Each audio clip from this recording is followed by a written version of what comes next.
ভাই কি বিদেশ থেকে এলেন নাকি? জি। কোন দেশ থেকে? কাতার না দুবাই? কাতার দুবাই না, ডাইরেক্ট সৌদি। সৌদি।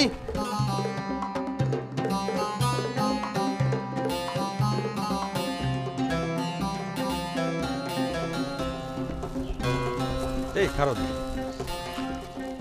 তুমি আমাকে সুরুজ না? আনা সুরুজ। জি আমি সুরুজ, বর্তমানে সৌদি সুরুজ।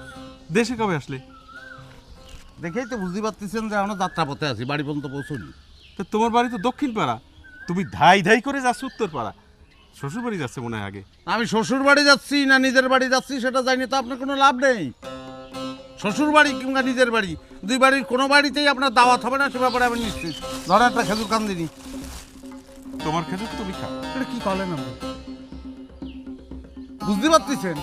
তামরুয়াল বরকতি, বরকতময় ফল, ডাইরেক্ট সৌদিতে আইছে, নবীর দেশের ফল।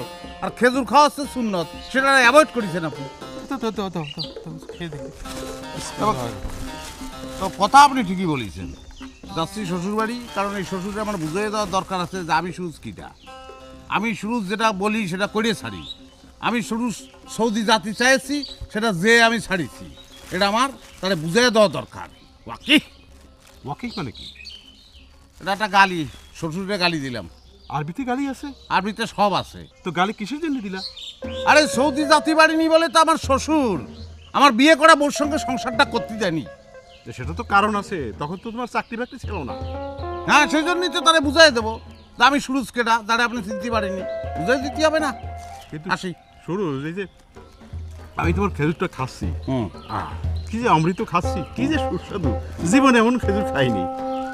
দুটো খেজুর কি আমার পরিবারের জন্য দেওয়া যাবে?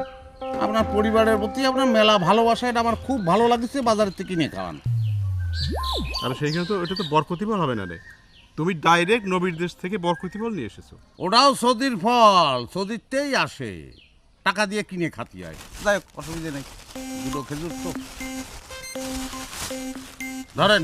তাম্মা, এটা আবার কি? এটার মানে হচ্ছে থাক, মানি কওয়া লাগবে না। ওইটার মানি শুনলেই দেখা গেলো খেজুর ফালাই দিয়ে চলে গেলাম। আমারও তাই মনে হচ্ছে। চলো।